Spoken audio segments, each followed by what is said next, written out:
Good evening and good morning, my wonderful listeners. It's great to have you back on Radio Toni this week. I'm so happy to have you here with me today, and hi to Rebel, and a big special hello to anyone who's possibly able to listen from the east coast of Florida. I've been thinking of you all week with Hurricane Dorian heading directly for you, and I hope that you're all evacuated and safe.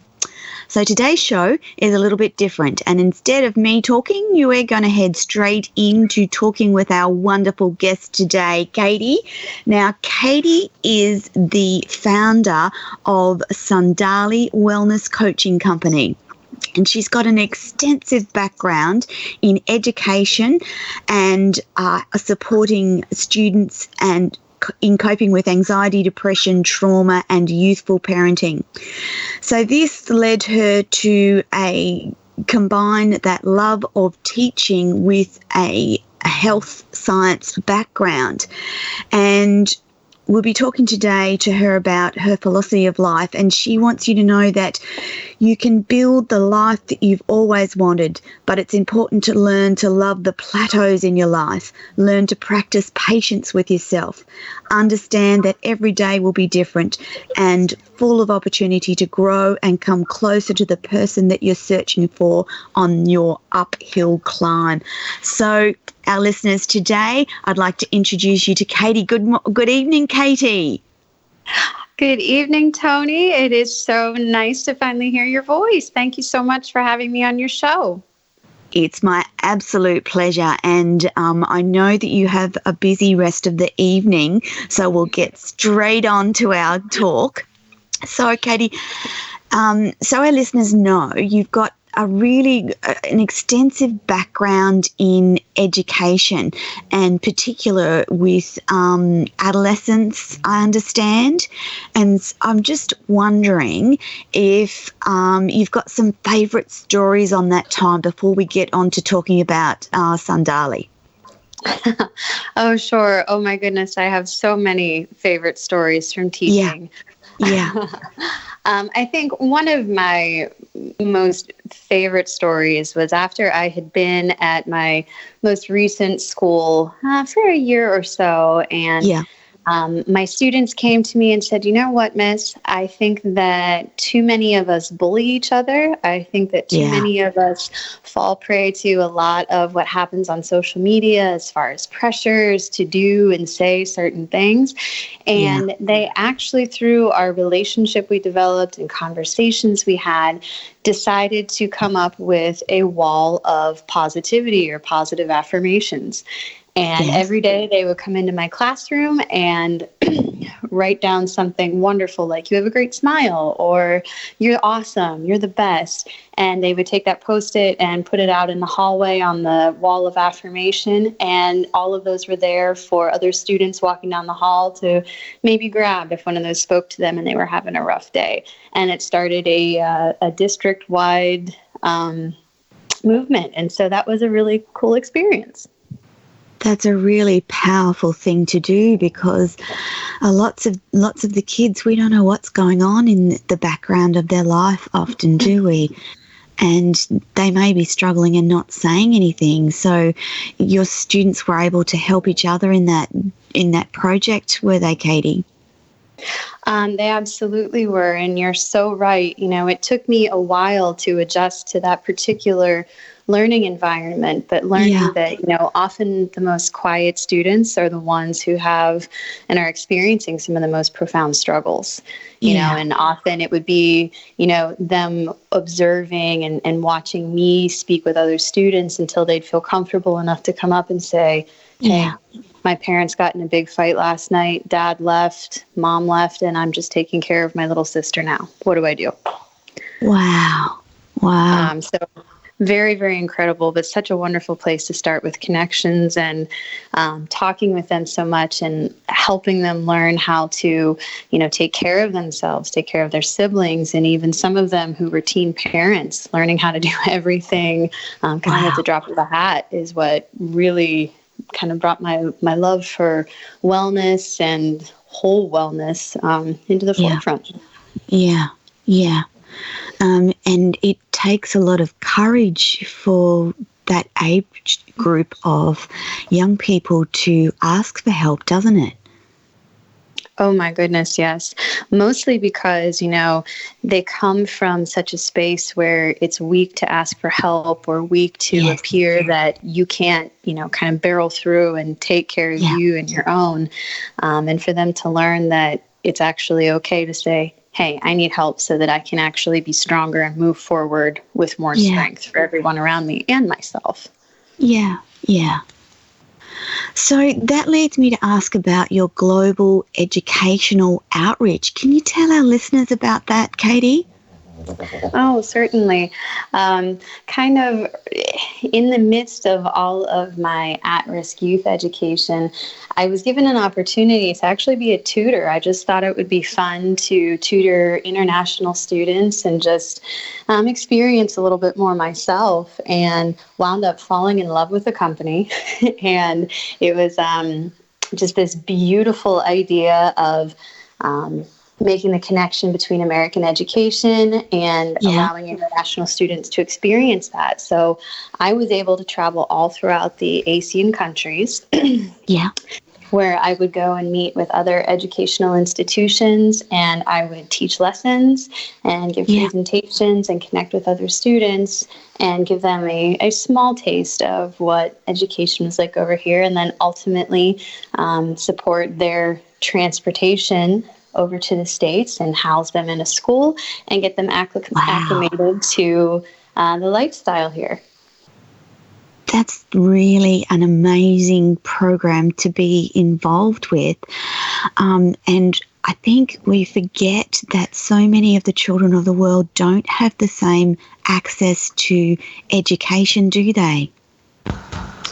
No, not at all. And, it was very, very eye-opening to me to see the different perspectives and the different values that were in the forefront of education in each country I went to. For example, when I was in Korea, the students there went to school from 8 a.m. until about 8 or 9 p.m. They would go to school during the day. They would have tutoring in the evening.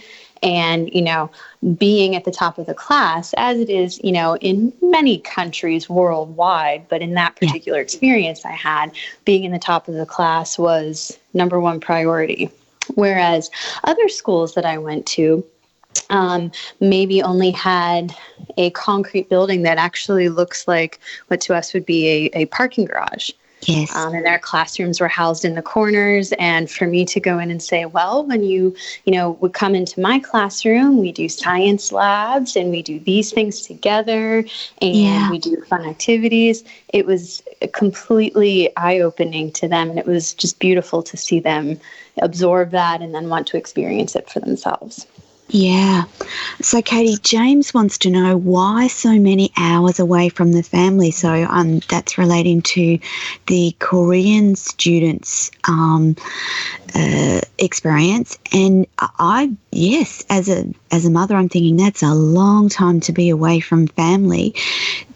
How do you think that plays out in Korean culture?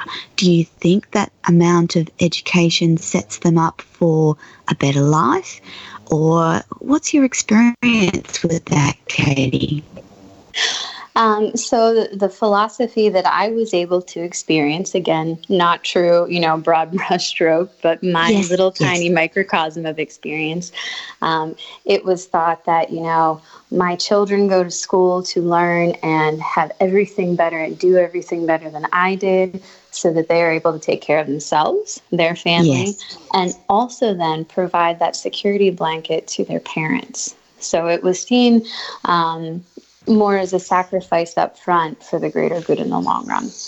Okay, so a more long-term view of generational assistance rather than our more westernized view of kids go to school 9 to 3 sort of thing. Yes. Yeah.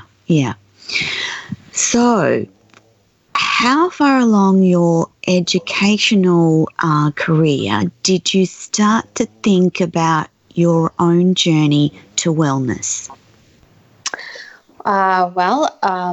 Probably about 2 years into my educational career, It's kind of funny. I always tell people, I was always the girl that, would never put on a pair of tennis shoes. You would never see me eat health food. And I was consistently trying to talk myself out of gym class and any activity there. Uh-huh. And it wasn't until, I became immersed in this beautiful culture of trying to show my students how to live healthy lifestyles that I thought, oh my goodness, I really enjoy this. And then I kind of just exploded into it from there, and really enjoyed the exercise portion of things, and then got a little curious about, my goodness, I'm exercising. Now I have to figure out how to eat. And oh my goodness, all these amazing things that food can do for me and that I can do with food. And then getting into that mind, body, spirit connective piece just as soon as a few years ago really brought everything full circle for me. So quite a journey for you to get to that point, I'm guessing. Yes, quite a journey. Yeah. So Sundali Wellness Coaching Company is your business. Can you tell our listeners what you do now? Oh, certainly. So now my primary focus is actually supporting women who lead very, very busy and, hectic lives. I think taken mostly from my own personal experience. I know that just in corresponding with you, it's been, oh my goodness, I'm so busy here. Where can we fit this in? And just recognizing the stress and the angst that can come with that. And then wanting to provide support for leaving every woman feeling whole at the end of the day. So when we talk about nourishment, we look at our lives and you see, the busy career woman or the mom with the career, the stay-at-home mom, whatever you are, it's very easy to become absorbed in your daily to-do list and the stress of getting that completed and taking care of everyone around you. When at the end of the day, you think, well, there goes the gym, or I didn't eat as well as I wanted today, and I don't feel so good, and I probably won't sleep very well tonight, and then I got to get up and do it all over again. And so wanting to bring some balance back into that and provide useful tools and useful mindset techniques to bring everything full circle so that no matter how busy your schedule is, you're still able to live the life that makes you feel your most vibrantly beautiful self. And your best self, no doubt. Katie, I love your mantra, and I'm sure the listeners would like to know what it is and what it means to you and your clients. Can you tell me about that? So when I first started trying to understand my journey to wellness, I typically, and I'm sure that many of your listeners can relate, we kind of have this feast or famine mindset, where we go, okay, I'm going to go to the gym, full tilt for 3 weeks, and then I'm going to stop for a while. And then I'm going to go back when I feel like I need to. And for me, it was learning to find that middle ground, finding that plateau where I could say, okay, I'm here and I can maintain this and this is good for me.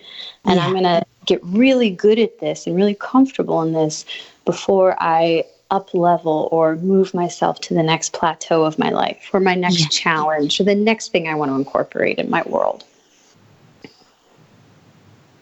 And so that mantra of nourish your body, engage your mind, and ignite your spirit is what you promote to the people that come to you for help? Absolutely. So whenever we're looking at finding that plateau, as I said a little before when I was talking about my educational experience, you want to nourish your body, of course, and you want to engage your mind so that, you're not doing things just at the surface level. You want to get your mind involved in there and make sure that you are establishing that mind-body connection.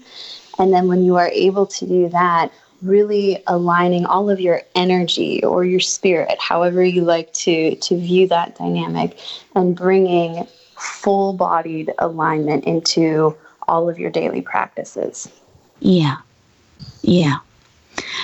Something else I noticed that you'd been involved with is a thing called life space crisis intervention training.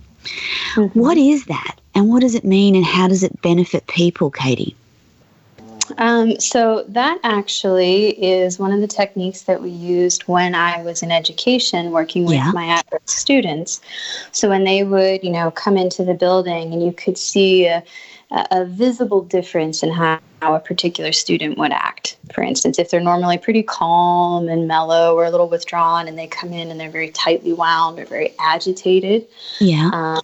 That's the life space crisis intervention technique allows us to recognize that and then move through a specific process with the student to, kind of identify what's going on, and should that student or that individual now, because it's applicable to any age, should you go into a moment of, let's say full panic or a panic attack, understanding how to disengage from that and bring you down in a minute or less so that you can regroup yourself and then go through that process of processing everything that just went through your mind. And again, going back to my mantra of, engaging your mind and igniting your spirit together to bring you back to your core. Yeah. Do you see lots of people with issues around panic and panic attacks? That is perhaps one of the most prominent issues that I see. Usually, it comes under the guise of, well, I have a really stressful life, or I'm pretty stressed out, or I worry a lot. And then it's very easily recognized that, there's very small triggers that then start this kind of domino effect into panic. And often, the individuals I work with don't quite recognize that right away. And they think, my goodness, why can't I breathe? Why is my heart pounding? I was just going to say, for those listeners that are fortunate enough not to have ever experienced a panic attack, it's the most daunting of experiences where your heart races and your palms are sweaty and you can't breathe. And it's quite frightening, isn't it, Katie? Oh, it absolutely is. And, often, people will say, I just feel like I'm floating off the ground. I feel like nothing is holding me to the earth, and I feel so outside myself. And I think also once you engage in recognizing those feelings, that actually lends itself to making that experience worse, which can create more panic and more angst. So my main focus is recognizing those things that cause those triggers for us, and then showing you how to work through that, whether it's on your own.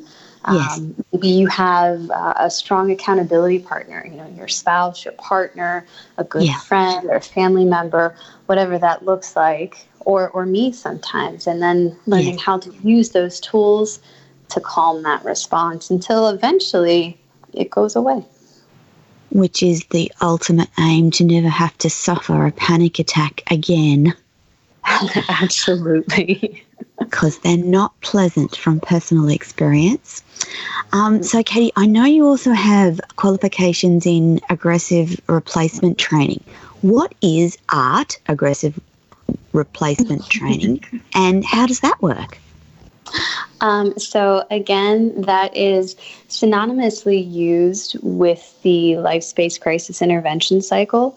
So, sometimes whenever we look at, what our stress or our panic can do to us, sometimes our response can be very aggressive, whether it's verbally or physically, whatever that looks like. That can also mean, well, I'm really mad right now. So if you're a runner, I use this example a lot. I'm going to put on my shoes and I'm going to go run sprints for an hour. Okay. So anytime you have a very strong or aggressive response to something, also learning how to recognize that and, learn how to manage your response of it. See it for what it is. I like to tell my clients, kind of see it on the shelf over there, where it's making you really angry, and pull it out and take a look at it. get comfortable with it. Don't have that response where you want to crush it or run away from it or yell at it. Just see it, recognize it, and then say, yeah, I think I'm done with you, more or less. It's a longer process, but recognizing it and then putting it away so that it is not persistently appearing in your life, causing you some aggression. Yeah.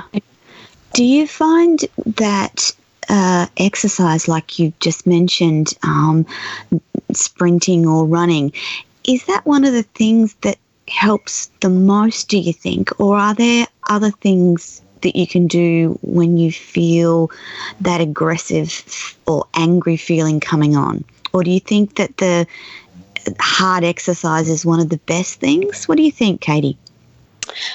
So I feel, personally for me, very intense exercise works very, very well for me. But that is my unique biological makeup. When I work with my clients, I also do a lot of things that are related to biological makeup, namely looking at what's your blood type and what does that say about you on the mind, body, and spirit level? Because it says a lot and it tells a story. So when we look at, replacing that aggressive response, for someone, it may work to go for a really long, intense run. Someone else, it may work beautifully to simply go sit outside, close your eyes, and practice breathing for 5 minutes. Right. It could look like going into your favorite space in your home and reading a book, or going for a walk, or calling a friend. Everyone, I believe, has their own unique tool that they can use that is almost like their safety blanket or their fail-safe. Yeah. And you help people recognize their particular thing that's going to help them in that moment.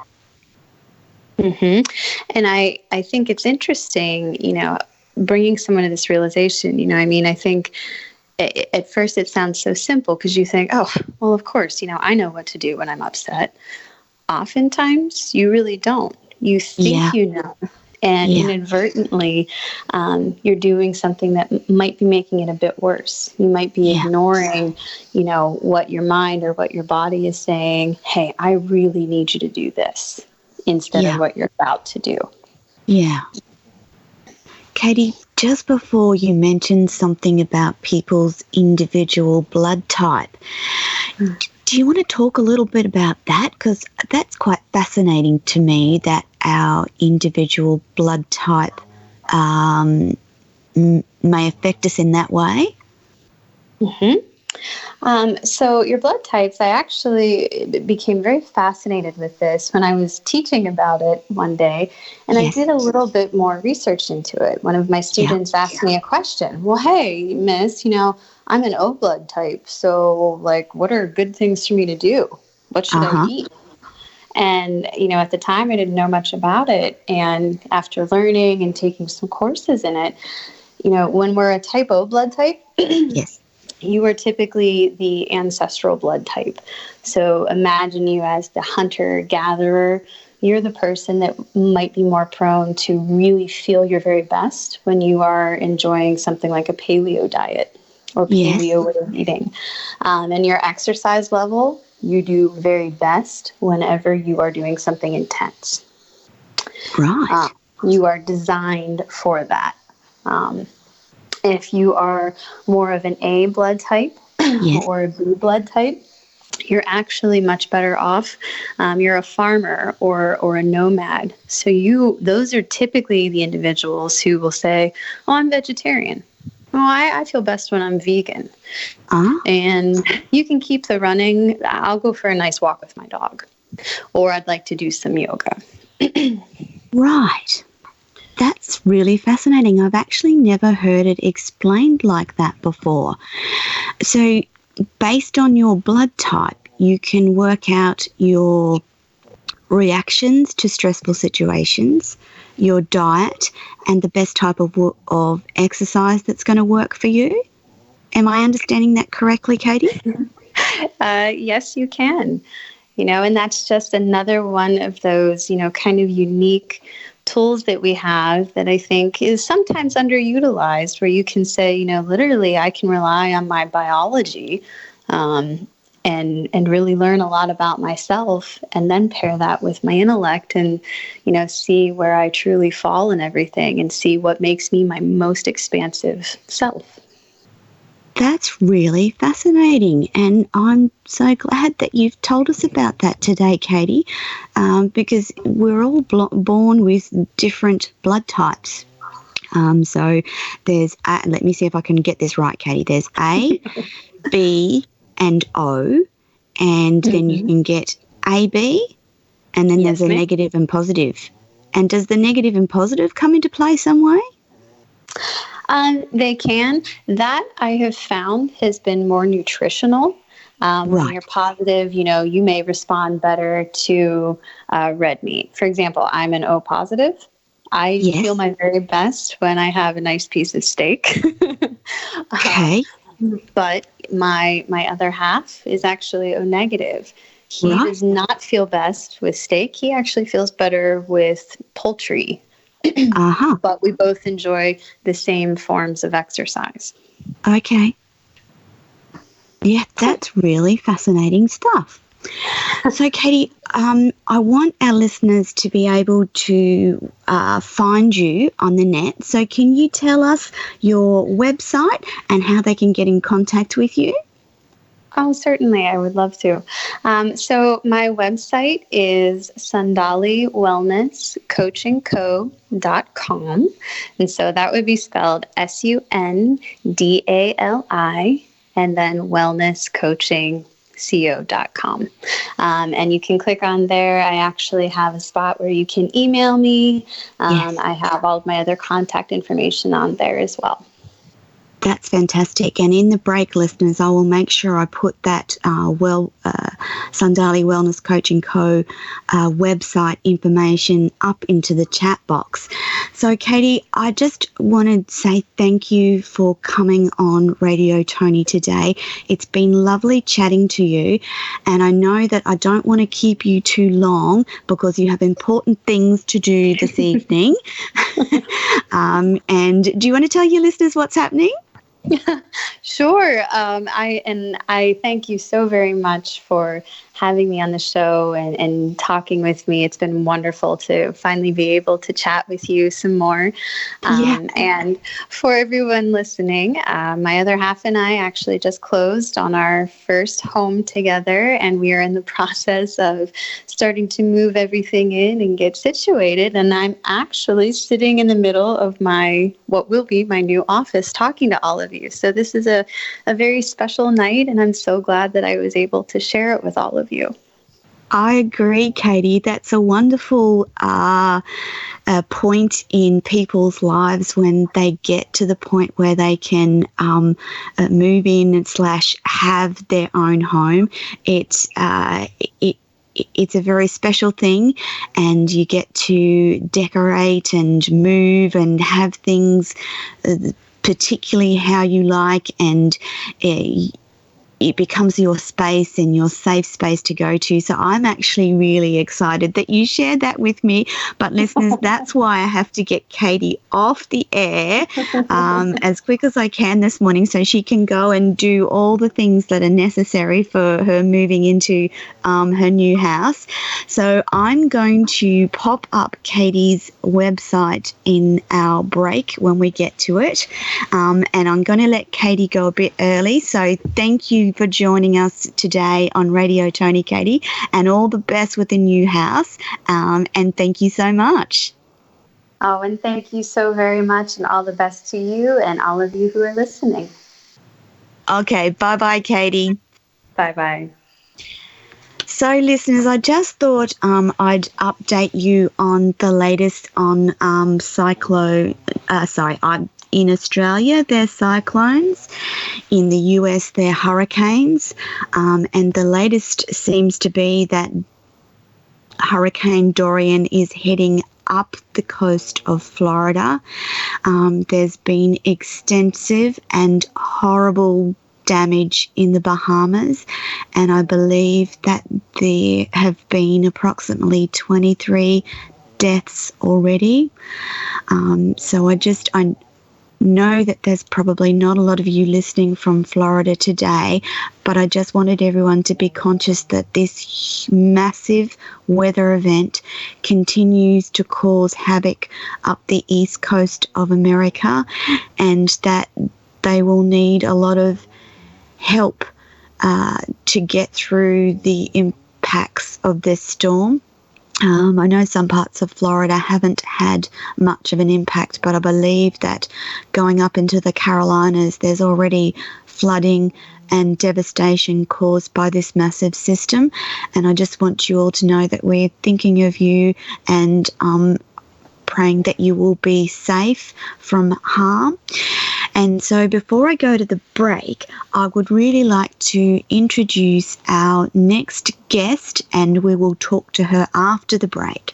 And her name is Melly Stewart, and she's an author, keynote speaker, trainer, facilitator, videographer, award-winning photographer, and entrepreneur.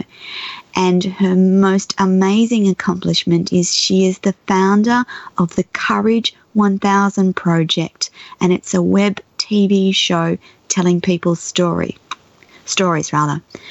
Her mission is to help empathetic women reclaim their confidence, joy, and purpose, both in business and in life, from a world that overwhelms their hearts, minds, and souls. Melly is influenced by the likes of Brené Brown and Elizabeth Gilbert, and draws on her 10 years experience in photography and videography and 15 years in the entrepreneurial space to research her Courage 1000 Project interview series and her own life experiences to show others how to have the courage to reclaim their confidence, joy, purpose in life and business. Through a childhood of struggling to understand why she constantly felt others' emotions, to a profound experience with death, the life-changing joy that comes with birth, to coping with the societal pressures of motherhood. Melly's story culminates in what she refers to her year of red, the life and death met forcing her to finally acknowledge a lifelong struggle with her identity. She shares how finding the courage to fully accept herself ultimately changed her entire life and business. Upon sharing her story with others, she was frequently referred to as inspirational and courageous. And many women reaching out to her asked what she'd done to reclaim her life. And it was through this reflection that she discovered 3 key pillars of her journey. And those are courage, self-awareness, and radical self-love. Melly's business includes many services, from personal development workshops and programs and mentoring to providing support, clarity, and guidance based on her 3 pillars. She shares this information freely in her keynote presentations and on her web TV show. And this helps transform people's time, money, and lives. She aspires to expand her research project, the Courage 1000 Project, to a global platform featuring books, conferences, and primetime TV. When not working, you will most likely find Melly tending her garden and to take hikes in nature and photograph these, dancing in the backyard, or creatively expressing herself through art, poetry, and writing. So we're going to go to a quick break, my listeners, and when we come back, I'm going to introduce you to the amazing Melly Stewart. Over to you, Rebel. And welcome back, everyone. You're listening to Toni on Radio Toni this evening, and our next guest is Melly Stewart, who I introduced to you before the break. Good morning, Melly. Good morning, beautiful. How are you? I'm wonderful, thanks. I'm really excited to have you on radio with me this morning, and we have lots to talk about. So we certainly do. where to start? When I was reading your bio out, I'm just like, I love Brene Brown. And so some people I talk to have never heard of Brene Brown. So tell me about your experience. Okay, so after all my journey, I was trying to discover what courage really was. Yes. It's such a big word and such a broad term. I wanted to absorb as much as I could around that topic. Yes. And Brene Brown was one of the first people that popped up. And she actually does shame research. And it was through her shame research that she discovered the way to deal with shame was through courage and vulnerability. And everything she said resonated with me so strongly. I just love the woman and what she stands for. But one of my big things was that I wanted to know what stories she was collecting. What were the stories from those people in her research projects? And I really wanted to focus on those stories more than anything else. And I think that's me being a truth seeker as well. I'm like, give me the nitty-gritty. Yeah. And it's so important to tell people's stories. And I know because I love Brene as well. And for those of you listening who may not have heard of the wonderful Brene Brown, she is an American researcher who lives in Houston, Texas. In the States, and she has done amazing work around the whole shame, vulnerability, courage scenario, and also into things like leadership and daring greatly. She has amazing books. She has one of the biggest, most watched TED Talk ever, and you should check her out and her work because it's fascinating and wonderful, isn't it, Melly? It's amazing. I think it was her TED Talk which got me started, and then I read her books, and then she's got a Netflix special as well where she goes even deeper into everything, and she's just so inspiring. I love what she's doing, and I love that I get to do my own little part in I guess you could say, the fight to change people's perspective on the word courage. It is, isn't it? And the whole premise that vulnerability and being yourself is a key in living your best life, isn't it, Melly? Correct. Because without vulnerability, you can't have courage. So the big misconception at the moment is that courage equals bravery. And it doesn't. They don't. They are two separate words. And as we do as a society, we got lazy with our words and we just merged the two and went, they mean the same thing. Yeah, but the truth is, courage is vulnerability. It's standing up and saying, I am scared. I don't know what's going to happen, but I'm going to do this anyway. Yeah. Whereas bravery is just going for it and going. I kind of look at it as two knights, from the medieval times. So the brave knight would be the one waving his sword around going, I'm so strong, I'm going to run into battle and I'm going to succeed. But the courageous one is not going to say anything. He's just going to go and do it. Yeah, and let things happen the way they're meant to happen. Exactly. Melly, Ivy wants to know, what stories do we have to tell in our lives? And you're going to love answering this one. Oh, I love that question. It's great, isn't it? Thank you, Ivy. Thank you so much for that one. So for me, the purpose of life is to learn, grow, and teach others. Yes. So the stories we have to tell are the ones that are going to inspire someone else and going to teach them. Yes. It could be anything. It could be the moment you made a decision which was different to what you've made before. Yeah. It could be a huge life transition for you and sharing that story.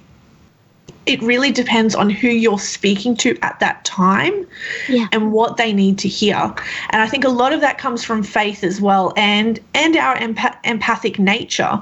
We get a sense of what people need from us. Yes. And it's those stories we share with that particular person in that time. It's one of those universal big truths, I guess, that right time, right place. Yes. And sharing that story in that way. It was actually important for me to discover this year the importance of human connectedness around stories.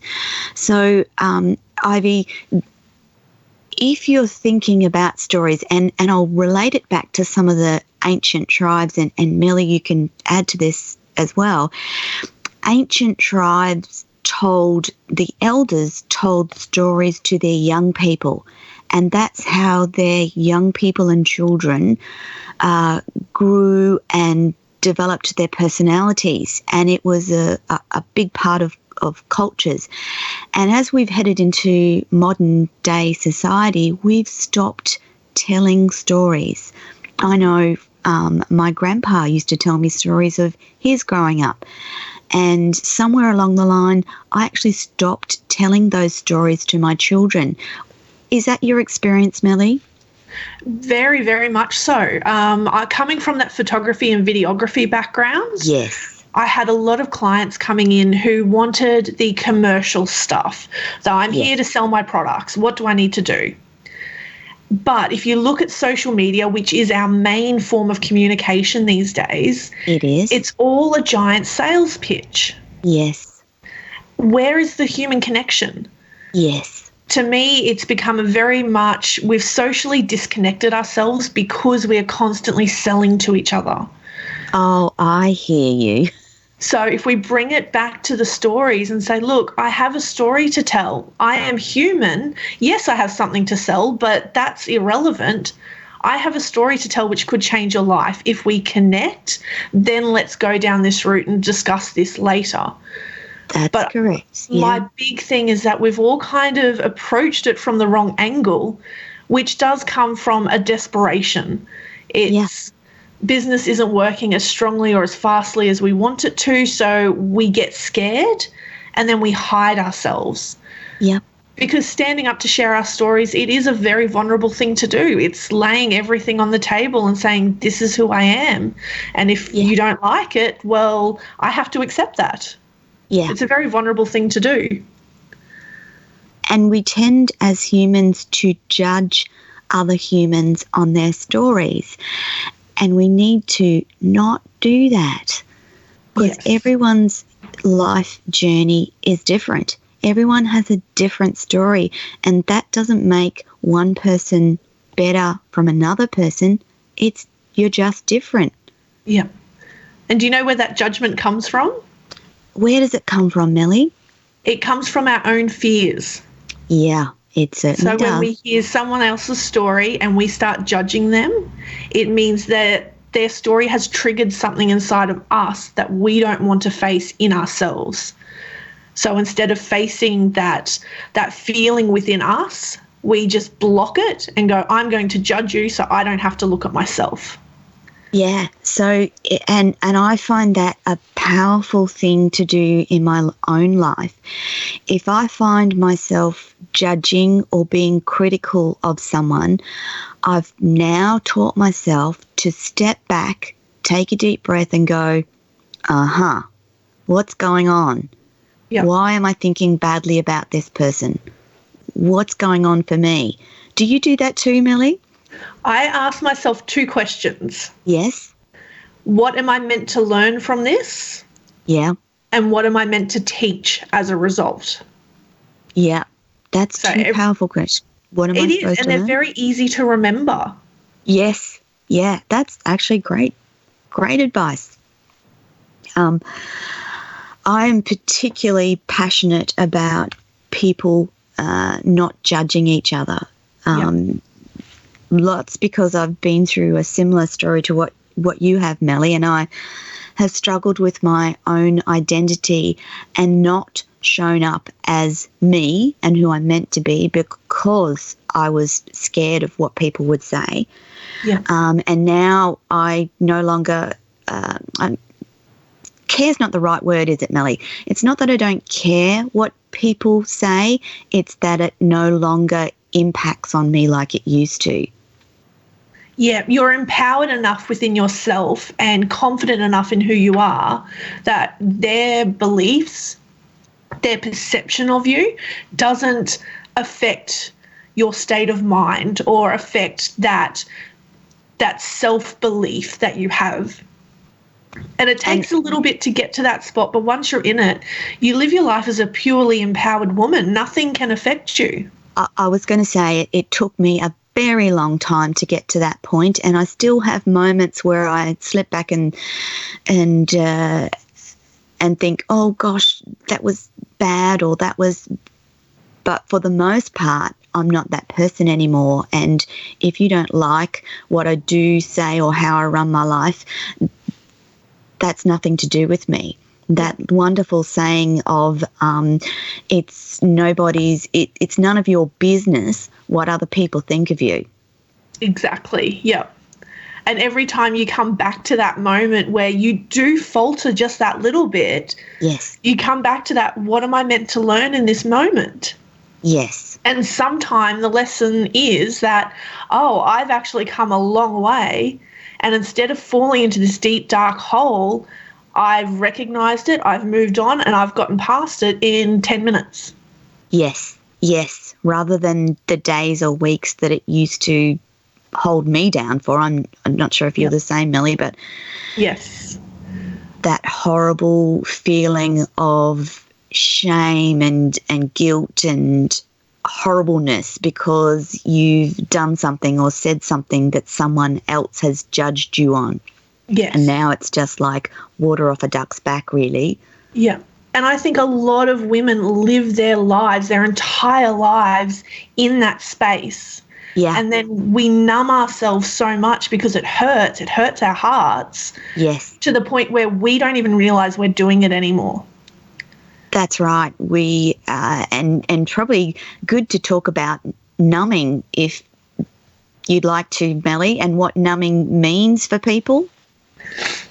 Well, my own story, like my own journey, numbing for me was trying to block out everybody else's emotions. Yeah. So as a kid, I didn't understand what was happening. Yeah. It's a very big thing to say to an adult, I feel what you're feeling, but you don't really have the vocabulary or understanding to do it. Yeah. Yeah. All I knew was there was huge emotions which I could feel. Yeah. And I needed to do something to stop it. Yes. So one of the techniques I used to use, which is not very good, is people pleasing. Yes. So I could numb the feeling that I was getting off people, because if I made them happy, then I would feel their happiness. So then I would be happy. Yes. So that lasted a long time through my life, and I've seen a lot of women do that. The other thing I used to do was hide. Yes. So I love reading. Huge fan of reading books. And I found that was a way I could disconnect from the world and I could lose myself in other people's stories. Yes. And the other way I would deal with things was I would just numb it. I'd feel those things happening inside of me and then pretend they weren't there. Yeah. And what actually happens over time is every time we ignore the feeling or we numb it, we're actually pushing it down within us. Yes. And what I call it is our cave within. We push all these emotions, all these big things that we don't understand into our cave within. Yeah. And then we get to a point in our life where our cave is so full to overflowing that we have outbursts. It's like a volcano. Exactly. It can be overwhelm, depression, anxiety, burnout. All of those things start becoming the physical representation of what's going on inside. And it all comes back to not being able to tell our story, be ourselves, talk about what we're feeling. Correct. And I think as women, we've kind of been conditioned to keep everything in. Yes. And it's no one's fault. It's just the way the generations have been. We are now in this space. So I don't want to pass blame or anything like that. More raise awareness that I actually had a space.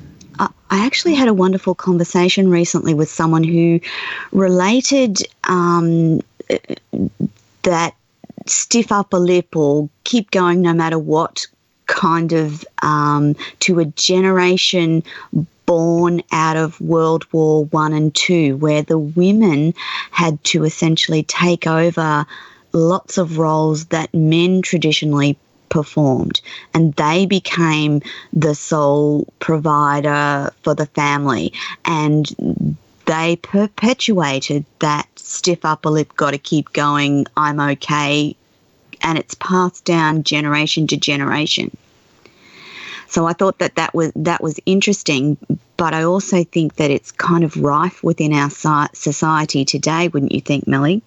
Oh, definitely, definitely. As women, when we get into corporate, that's usually the first step into the workforce. We end up in a corporate office, which is very male-driven. Yes. So there's no room for us to be women, to express our emotions, express how we're feeling. Yes. Everything gets shut down and suppressed. Yes. And the more we suppress ourselves, the more that cycle of depression, anxiety and burnout continues in our lives until we get to that point of going, enough, I'm going to find the courage to stop this cycle. Yeah. And it's a big journey. It is a big journey, and it takes, for some people, it's a short journey. For other people, it's a really long, drawn-out journey. And again, that's because we're individuals and unique, and no one's going to be the same. I've got a wonderful question from Zara at the moment. She wants to know, you say cave within. Can you explain more, please? Oh, I'd be glad to. So the cave within to me is just this space. I guess you could say it's what I imagine is happening when I suppress something. So when I'm in a situation that doesn't feel good and I can't express it in that moment, you suppress it. Yes. And to me, it all goes into this deep, dark space within us. So if you're meditating, usually what happens is it's dark. Yes. To me, that is where your cave within sits. It's in that dark space. Yes. And I think that's why a lot of people struggle with meditation, because when you're in that dark space, all those things that you have suppressed are surrounding you. Yes. So you have a choice when you're in there. Are you going to let it out? Yeah. And on my own journey, I realized that there's only two ways for it to come out. You either verbally express it, so it comes up and out of your body through your vocal cords. So you're expressing your anger, your disappointment, your love, your joy. All of that has to come out. Yes. Or it stays very, very tightly in your womb and it causes problems with your womb. Yeah. And it's a big thing which I'm really starting to explore now, the connection between our suppression and our the things that go wrong in our womb space. Yes. So I hope that answered the question. Does that answer your question, Zara? Just let me know that you're happy with that answer. But it really is about, in simple terms, someone raises their voice at you for no reason whatsoever, and you, instead of saying, hey, it's not okay for you to speak to me like that, you don't say anything. So that's suppressing that emotion and popping it into a dark space or a cave and not saying in that moment, hey, you can't speak to me like that. So that's the simplistic explanation of it. Don't you think, Melly? Oh, I love that. I'm going to take that. Yeah, because as women, and I'm sorry, guys, I know that you're listening, and it's different for guys. Yes. And because Melly and I are both women, it's easier for us to explain from a woman's perspective. Yes. And because I absolutely believe that our world is a patriarchal place, and that's not to say that men are wrong and women are right. It's just the way our world is at the moment. Yes, I'm a big believer that we need to accept that men and women are different. We process things differently, and it is not good nor bad. It just is. Correct. Whereas we're living in a society where we're trying to be each other. and it's causing so much frustration between men and women. Correct. That I think we really need to accept that I have this feminine energy in me. I don't work the same as, say, my husband. Yeah. He just gets out and does things, it's done.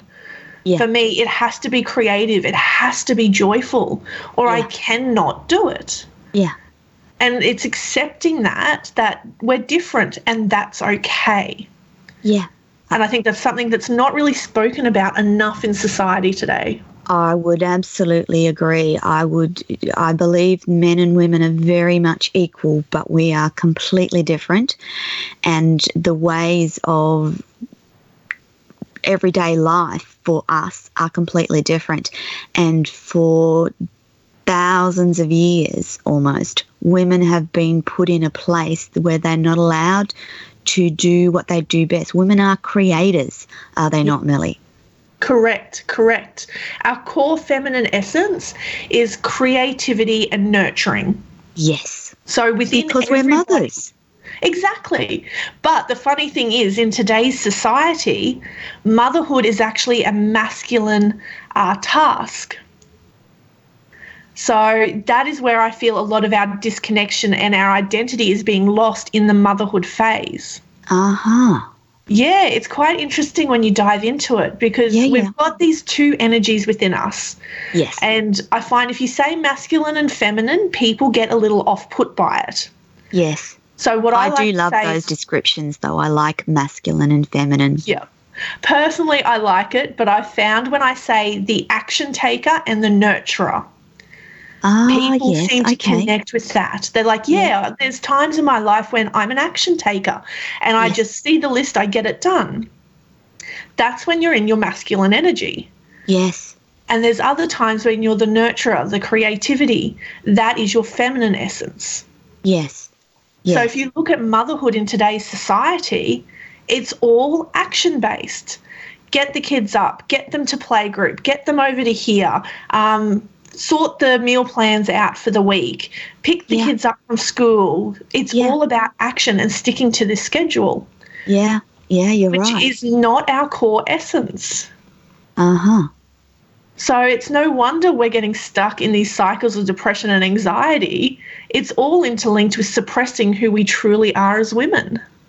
So you think that women should try to be more in that nurturing and creative space where you sit with your children and tell stories or paint or do art or create with them? Correct.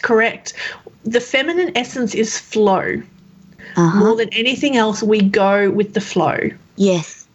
And I know when I got to that point through motherhood where I went, I'm sick of following these schedules. I was working 2 part-time jobs and running a business. Yes. And trying to be a mother to a very young child at the time. Yeah. And I just kept burning myself out. Yeah. And when I got to the point where I went, I'm not going to playgroup this week. I'm not doing that. I'm not doing this. What do I need to do right now? Yeah. And then most of the time it was, let's go to the park. And we'd just sit under a tree in the park and we'd pick up leaves and play with leaves. And it was so simple but full of joy. Yes. And that was when I felt most connected to my feminine. And I think it was that part of the journey that really made me see that I had lived in this action-taking energy my entire life. Yeah. Because part of the feminine is we come from our hearts. Yeah. And our hearts are so easily broken that we protect it. Yeah, we do. And it's getting to that point where, and this is where courage comes in, is being able to say, my heart is open. You can hurt me, but I know I will survive if you do. Yeah. And it's incredibly difficult in this day and age to step back and do some of those nurturing, creative things because many women in this day and age have to go to work. Correct. We're driven by financial need to have to go to work. So we've actually come a long way past what ancient humans did and the lives that they led, and our current technological, fast-paced world doesn't do a lot for women in taking up what they're meant to be in their true selves. Correct. Society is not designed for us. No. And I think that's where that whole feminine rising keeps being spoken about. I agree. It's us standing up and saying, hang on a second, let's slow down in this moment I have right now. The world can continue on in its fast pace. It will still be there once I have loved myself first. Yeah. And that's where the radical self-love comes in for me. You've got to put yourself first, and you've got to set those boundaries and say, no, my head is all over the place. I need time to sit down and get myself centered before I even attempt to deal with family stuff right now. Yeah, I absolutely agree with you, Melly. Because of the world that we live in, I believe that there's many, many women quietly stepping into a space where they're meant to be. There seems to me to be many, many, many women stepping into that creative space and either having their own business or working for themselves or driving their own life in the space that they want to do it. There seems to be many, many more women doing that across the world, and it needs to be encouraged, doesn't it? Oh, big time. And accepting the fact that when we step up in business especially, we do it differently. Yes. So a lot of the training out there at the moment is following a masculine system. Here are the steps, do the steps, hustle, hustle, hustle. Yes. But that doesn't work for us. Oh, look, I so agree with you. As you know, I've been in the entrepreneurial space for such a short amount of time, but there is so much noise. And going back to your earlier comment about the hard sell and the steps to the hard sell and sales funnels and yada, yada, yada. And I have struggled with that. Yep. Because it just doesn't work for me. Yep. And it doesn't feel right. No, it doesn't feel right. And yet we don't honour that feeling. We say, okay, well, maybe you know more than me. Yes. But our feelings are our guide. Our feelings are telling us everything we need to know, yet we're ignoring that. Yeah. So that's one of my big things with business. If it doesn't feel right, don't do it. Yeah. And the more I learnt about all these things, I'm like, this doesn't feel right. This is not the way to do business for women. And, like, I see its validity for men. I completely see how it works. Yes. But not for women. So for those listeners out there, I'm not sure if you're aware, but Melly might agree with me in this, that I've only been on the entrepreneurial route for a short time, so I haven't got as much experience as Melly, but I am constantly bombarded with businesses trying to sell to me in terms of coaching, mentoring, sales funnels, social media marketing, etc., etc., etc., etc. And I'm with Melly. I find it completely overwhelming and it doesn't work for me and I struggle. And I'm incredibly glad to hear Melly say that it's not right for a woman in business to act that way. Correct. And to me, it's as long as you're honouring those feelings, and I think a lot of our first step is simply making a connection and offering something. Yes. Stepping into that nurturer. Yes. Stepping into that nurturer and saying, what can I do to help you? Yes. And then giving that's who we are. Yeah. Listen, guys, I'm going to just pop to a quick break, but when we come back, we'll be talking more with Melly, and I've got a great question from Violet. So just after the break, we're going to answer Violet's question, and we'll be back with Melly. So over to you, Rebel.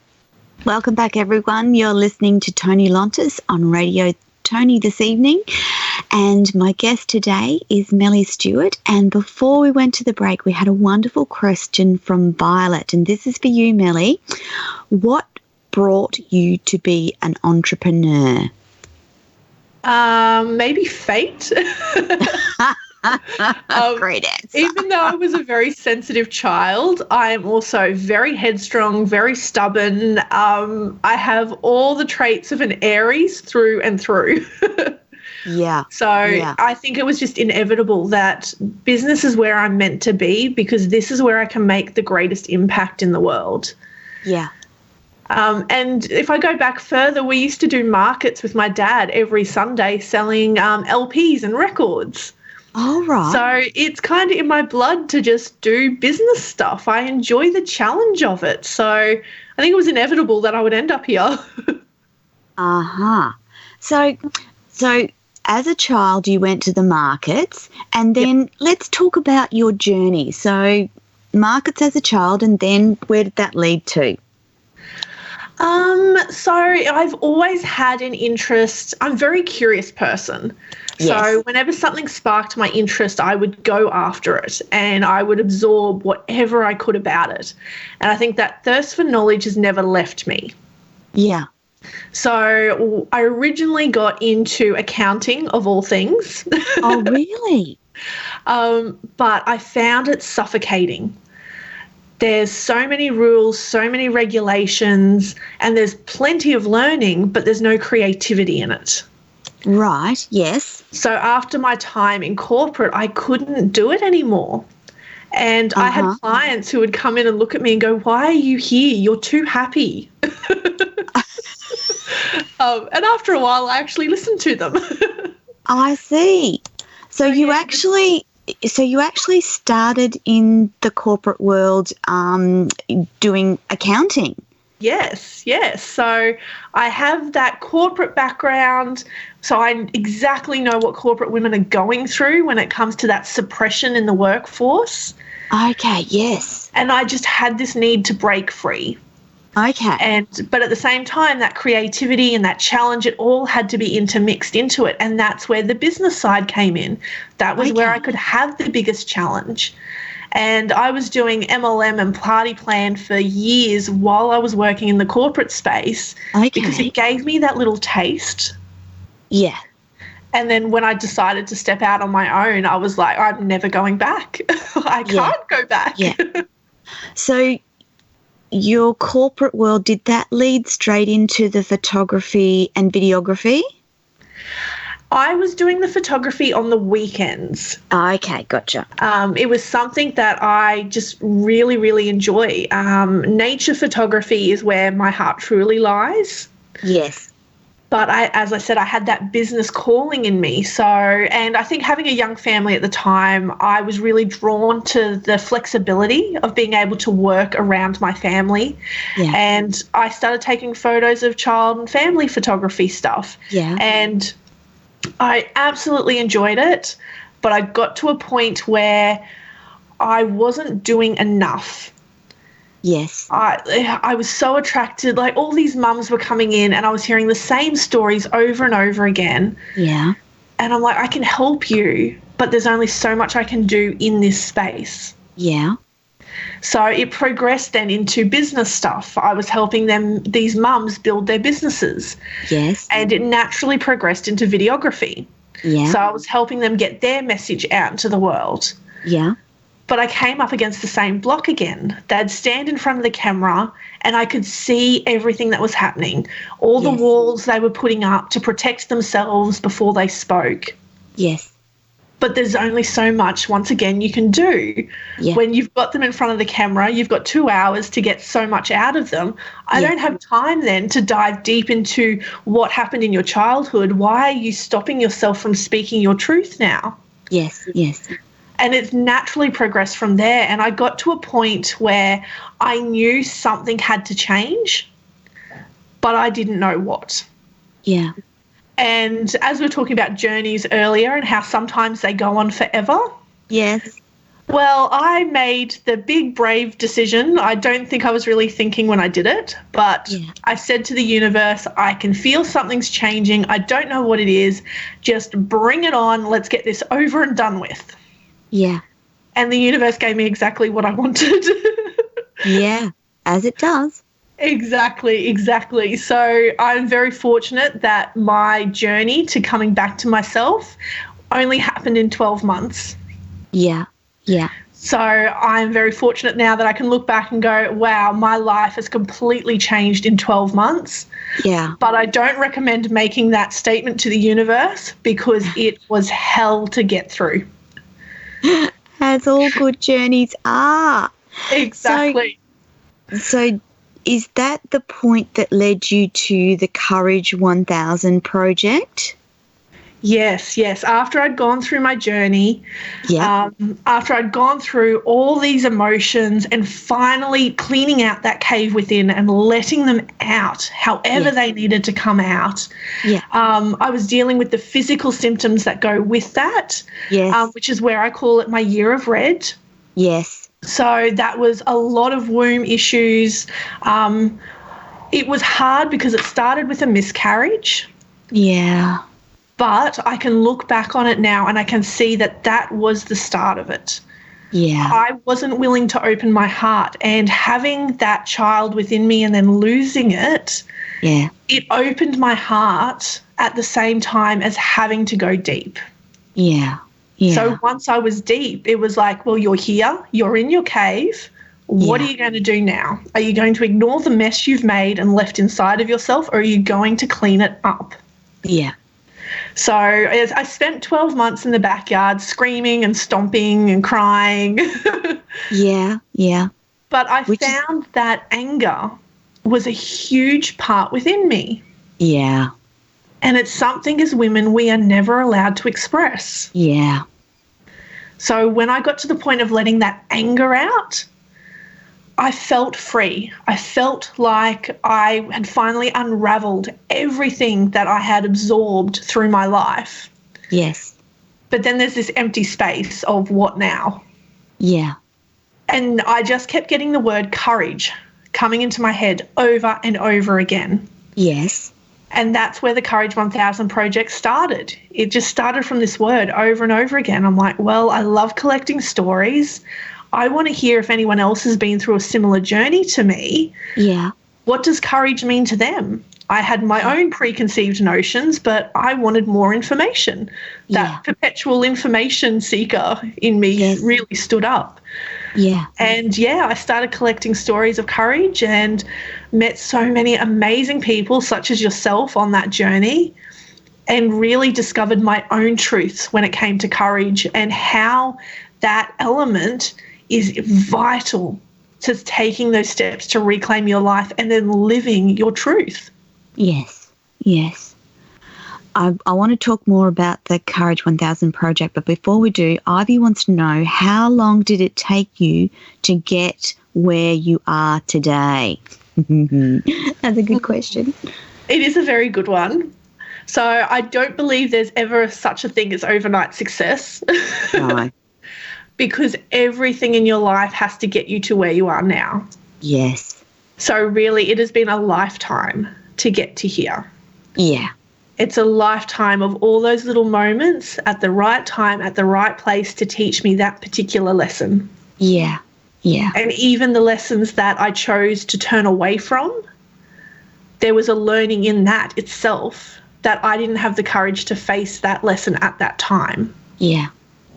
And then moving to the next lesson where it's like, well, you're now aware that you didn't face it last time. Here's the lesson again. Are you going to face it this time? That's the thing. It's a lifetime to get to where I am now. Yeah, I would agree. It takes a long time to get to the point you are today, and it doesn't happen overnight, and it's fraught with struggle and a fair bit of hardship, but it's pretty damn good to be where you are today. So I want to talk about your Courage 1000 project. So can you tell our listeners what that's about? So the Courage 1000 project is about collecting stories of courage from people all over the world. So one of the big things that I found within my own journey, and especially absorbing all this information from Brene Brown and whoever I could get, was that you couldn't teach courage to anybody. No. Courage is something you have to find within you. Yes. But me knowing that the two lessons of life is to learn and teach, there has to be a way to teach courage to others. Yeah. And the only way I could get to it was to inspire others to find that courage within them. Yes. So I started collecting stories and going, well, here's a story of a woman who's reclaimed her life after domestic violence, who's now living everything she dreamed. Let's share her story. Yeah. And because it is courage, we get vulnerable. We say, well, what happened? How are you feeling? What was really going on for you in that moment? Yeah. And it's those stories which then inspire someone else to find that courage within them. Yeah. So some of the stories are big, huge, life-changing events, and others are really tiny. Yeah. Just that the courage to give up alcohol. Yes. Courage to make a different choice. And I love that there are so many different elements to the project, that it's not just one thing. Yeah. It's huge, and there's something in it for everybody. And I absolutely love the inspiration I get from hearing the stories from these amazing people. Yeah. So essentially you interview women from all over the world about their stories, and every one of them has an element of courage? Correct. Yeah. I put up your website before when I put up Katie's website. So if people are interested in telling their story to Melly, just jump on her website and send her a message. And so you started with the idea of collecting 1,000 stories? Yes, that is the goal, to have 1,000 stories of courage on the platform. Yes. But I know it's going to get so much bigger than that. Yeah, yeah. So can I ask, how many do you have already? I think at last count, I'm up to about 100. Yes. I've got more to add, so I'm not 100% sure, but I'm around the 100 mark. Yeah. And I just love the stories that I've collected so far, and finding the themes amongst everybody, because there's always this joint theme, no matter whose story, no matter what they've gone through, there's this pattern that happens to all of them. And I found that similarity in theirs and my own journey, which is what I use to create the 3 pillars for my business. Yes, yes. The courage, self-awareness, and radical self-love. So I find it's really interesting now that I get to collect these stories, and I'm listening to them going, there's the courage element, there's the self-awareness, and there we are. We're at the radical self-love. Yeah. So I'd love to delve into radical self-love. What does that mean for you, Melly? I love this one. A lot of people feel, and a lot of people are teaching that self-love is bubble baths and eating healthy and things like that. Yeah. For me, radical self-love is boundaries. Yes. That is the key thing that a lot of people are missing. That to have the self-love to say, I need this, here is my boundary. Until I get this, this is not happening. And beautiful. I think that's a big thing, especially as women. We're very flexible with our boundaries. Yep. And I know as a mum, and my daughter herself, she is very, very empathic. She is highly sensitive as well. And we tend to feed off each other, as mothers and daughters do. Yes. So I've had to be very firm in my boundaries with her, and I've had to say, I need time to myself right now before we can talk, even if it means she's having a hissy fit at that time. Yeah. And it's hard. It takes a lot of courage to say no to someone who obviously needs you, but but you need to give to yourself first. Yes. And it's been really good. Not something Sorry. That's not something we're taught, to give to yourself first. No. And it's been really, really beautiful to watch, because now she's 7 and she's now doing it back to me. Okay. So now she's saying, Mummy, I'm angry. I need space right now. I will talk to you later. Wow. And I'm like, to have that self-awareness as a child, I think it's something brilliant. We've all missed. Yes. And it's beautiful. I let her calm down and she'll come back later and we can have a beautiful conversation then. And we're not projecting our own troubles onto each other. Yeah, yeah. So for me, radical self-love is setting those boundaries and putting yourself first, no matter how uncomfortable that feels. And it is uncomfortable for lots of us listeners, putting yourself first when you've always put yourself last. Yes. The first time you start doing that, it's incredibly uncomfortable and incredibly difficult. But the more you do it, the better you get. And it's not about being selfish. That's not it.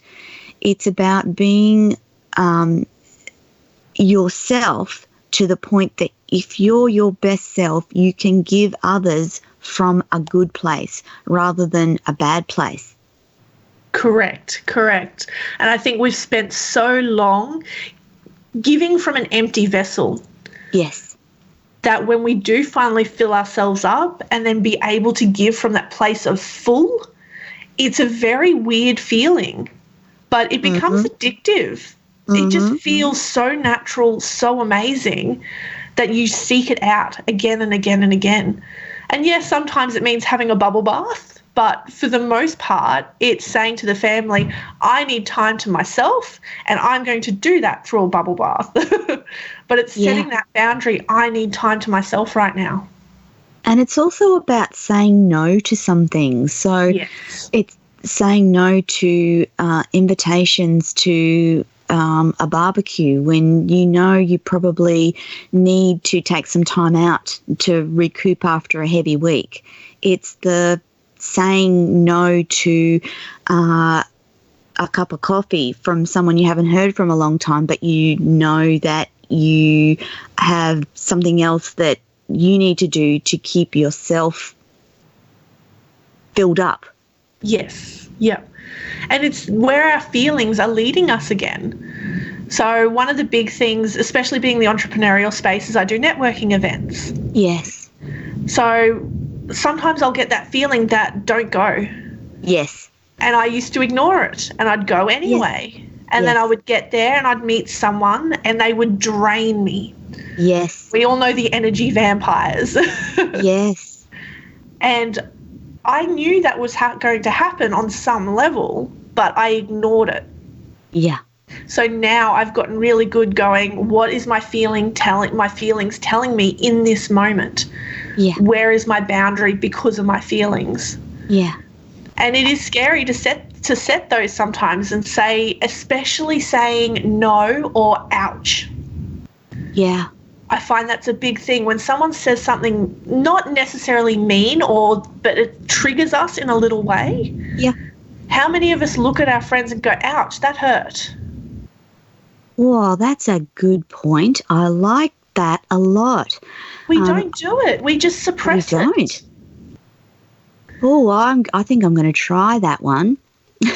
It is very scary to do, because you're saying in that moment, you're being vulnerable and saying, whatever you just said hurt me. Yeah. And you could get more of an attack after that. You don't know. Well, yeah. And then you go, ouch, ouch, hands up, stop. But I found the more I say, ouch, that hurt, they usually go, oh, I'm so sorry. What happened there? Okay. And then we get a conversation happening. And usually it's my stuff. It's not them at all. Yeah, yeah. It's usually my stuff. Yeah. But it's opened up that conversation between the two of you. And you get to do it in a very empowered and loving way. Yeah. Rather than walking away from the conversation going, oh, that bee, I can't believe she said that. Yeah. Yeah. And most of the time we don't realise the impact we're having on other people. And until they say something, how are we meant to help them or help ourselves? Yeah. And that takes courage. Yeah. Going back to your comment before about networking and I was just going to mention to our listeners, when you are in the entrepreneurial space or you're considered a business person, there's lots of pressure to attend networking events. And when we talk about networking, it's usually what I would describe as a business meeting where there's lots of other business people and you get to meet them and say, hi, what do you do? How do you do it? Like those sorts of things. And there's a lot of pressure to attend networking events as something that every good business person or businesswoman should do. And as Melly said, there are business people that just drain your time and energy. And you have to be okay to say no, and you have to be okay to say, well, actually, I've only got 10 minutes now. How can I help you in this 10 minutes? And putting boundaries around your time. Do you do that, Melly? Very much so. I've had to. Yes. There's been some networking events which have felt great until I've walked in the door. Yes. And then I've sensed the people in the room and gone, this doesn't feel right. Yeah. And had to turn around and walk out. And I haven't even said hello to anybody. Yeah. And having the courage to do that is really hard. I'm feeling that, absolutely. But it's honouring myself. That's where the radical self-love comes in. I need this right now. This doesn't feel right. I am leaving. Yeah. And I think a lot of people, especially with parties, I find we go to parties, even though we're like, oh, yeah, I'll go, my friends are going to be there. But then you walk in and go, something's not right here. Yeah. And yet we stick around. Yeah. And usually it's right. We come home drained and tired and cranky, and it's because we didn't listen to our feeling and set that boundary. Yeah. And it's also around that discussion of boundaries comes the discussion around your personality and that of being an introvert or an extrovert. So for our listeners, an extrovert is someone who gains or is filled up or is inspired by being around other people and noisy parties, etc., etc. Whereas an introvert is refueled, I suppose is a good word, by alone time. And what do you think about that, Melly? I 100% agree, and I call those introverts who need that alone time to recharge the empaths or the deeply sensitive women. Yes. So we're the ones that get overwhelmed by too much happening around us. Where there's too much noise, we can't think straight. Yep. They're the women who I've been talking about the whole way through. We're the ones that get stuck in depression, anxiety and burnout. Because we're so open, we're absorbing everything that's happening around us. Yeah.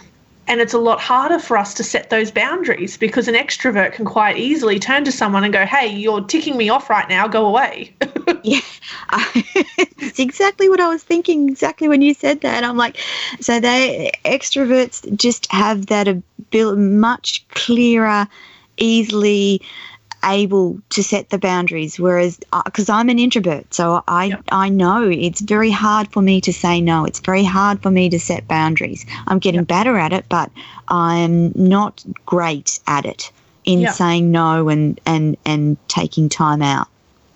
And that's because we think, introverts, all those deeply feeling women, we think deeply as well. Yes.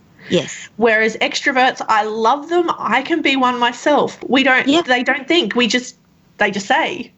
Yeah. And then the introvert, if they're on the other end of that extrovert's outburst of going, "You're ticking me off," we go, "What have we done?" And then our thought processes kick in. Our heart gets hurt, and then we retreat into this this constant thought process going over and over in our head, trying to figure out what happened. Whereas the extrovert is been there, done that and moved on already. Exactly. Yet if we had have had the courage in that moment to just bring in that little bit of extrovert and say, ouch, could you have softened that a little bit, please? Yeah. Then that helps them go, oh, sorry, I didn't mean it in a bad way. Just whatever's happening right now, I can't concentrate. Can you just be quiet, please? Yeah. It's like, oh, okay, thought processes for the introverts stopped. We're fine. Yeah. So, Melly, your Courage 1000 project, how long has it been? It's not been going for very long, has it? No, it started in January. Yeah. So it was... Not long at all. No, not long at all. It started as an inkling, this is what I need to do, and then it's just very quickly become a platform that so many people can stand up from and say, here's my story, here's my truth, and I'm having the courage to share it right now. Yeah. And I love that. I love the impact it's having in the world. I was just about to ask you about that. Do you feel, I know that I feel that there are more and more people realising the power in storytelling, and is that something that you're finding with your Courage 1000 project? Most definitely. Everyone wants to share their story. Yes. We've got this inbuilt need to share what we've learned. And I think that's because it is our sole purpose. It is to learn and teach. Yes. So we know we need to share, but we don't have the right platform or the safety to stand on before we share. Yeah. So if we just walk down the street yelling out to everybody, here's my story, people would look at you like you're crazy. Yeah, they can do that. Yeah. Exactly. So if you've got a platform to stand on, it feels much safer to be able to open up and share that story. Yeah. And I do find a lot of people love it and then say, but I don't have a story to share. And I always say, well, what's a moment that changed your life? And they can usually pinpoint it in seconds. I'm like, there's your story. Let's just ask a couple more questions around that. Yeah. And it's beautiful watching them just blossom from that and realizing they do have a story to tell. It may not be a story about life and death. It may not be this huge heroic moment, but the courage they exhibited in their life-changing moment is their story. That is what matters. And it is important to tell it, isn't it? Very, very important. And if we go back to the social media thing, all our stories at the moment are on a platform that disappears within 5-10 minutes. Yes. So if we look for our children are looking back in 10-20 years' time, where are the stories from us? They're not going to have anything. No. We've created a generation of society which is going to be forgotten. Yes. Which to me is really scary. We've already forgotten so much of our ancestry and our history. Yes. And we're about to continue that cycle down for our children. Yeah. So for me, sharing our stories is very, very important, and especially getting them into a written format. Yes. So at the moment, the Courage 1000 project is about getting the stories together, giving it to the people the way they want to hear them. Yes. But the ultimate goal is to get these into a physical form, get these stories into books. Yes, yes. I love going to the library and looking around, and you can pick up a book and read a story from like the 18th, 17th century. Yes. But are our kids going to be able to do that from this generation? That's interesting, isn't it? It is, and I really saw that clearly through the photography and videography work. Yeah. And I realised I was perpetuating this cycle with what I was doing with clients. Yes. And don't get me wrong, there is a need for it. You can't grow your business if you're not adapting to today's society. Yeah. But we need to take it that step further and look to the future. Yeah. How are we going to leave these stories so our children can find them, our great-grandchildren? Yes, yes. So, it's been a big thing for me that we need to get these stories. They need to be out in the world and we need to be recording them. Yeah. The other thing to mention is that there's power in telling a story and talking about not so much secrets, but verbalizing things that have happened to us. It's a very important part of human experience to verbalize our stories and our experiences. And I know that your project is so important, Melly, and that you will be telling people's stories for the generations to see in the future. I know you have a YouTube TV set up already, or you're working on that one? No, it's all on YouTube. It's all on YouTube. Yeah, so you can access it through my website as well, but it is on YouTube. Okay. You just need to search Courage 1000 Project. Yeah. Have you got Courage 1000 set up on Facebook? Yes, I do. We're on Facebook, Instagram, and LinkedIn. Okay. So if people type in Courage 1000 Project, they will be able to connect with you? Correct. Yeah. And you're just interviewing and videoing at the moment? Correct. Yeah. We're almost to the point of starting to transcribe the stories into a book. Yes. Which is really exciting because I can start grouping people together and say, okay, here's a ton of stories around domestic violence. Yes. Let's put a book together around this theme for those women who need that particular inspiration. Yeah. And then I'm doing lots of different ones, lots of different themes developing, which is amazing. Ah, fabulous. So for those important things like domestic violence, you're hoping that the collection of women's stories will be able to give courage to women who might be in that situation already and needing the inspiration to get out of it? Correct. Yeah. And there'll be another book on the smaller moments of courage to help people recognise the courage in their own lives. So maybe they haven't gone through anything traumatic, but there's still courage in the little decisions that they're making. Yes. So and I would love to still need to hear those stories. It is very important. It helps with our own self-awareness. It helps us to recognise that we do have this amazing strength within us, but we need to find it.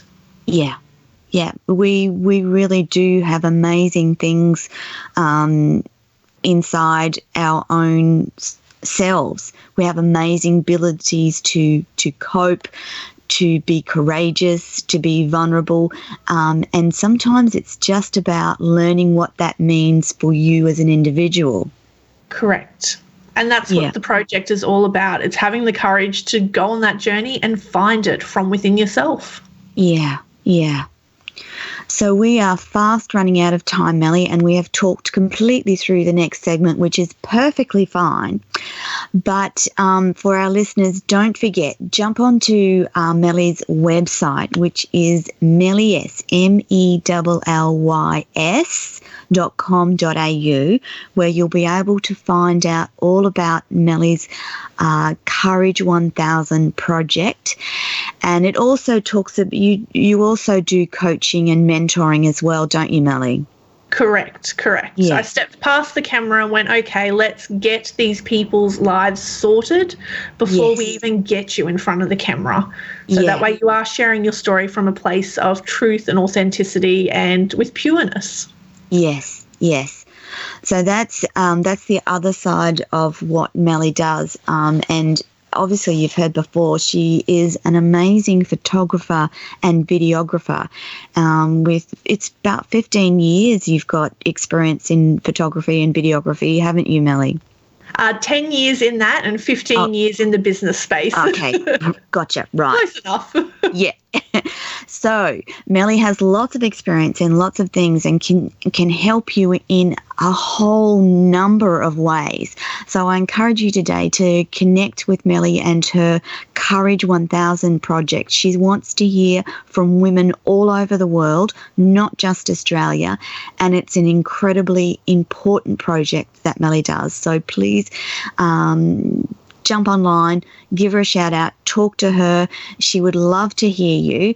And before we run out of time, I just want to let you know that next week I'll be talking to, as it's the anniversary of the September 11 terrorist attacks in the US, we'll be talking to some experts on their thoughts around that. But before I go, Melly, thank you so much for coming on Radio Toni today.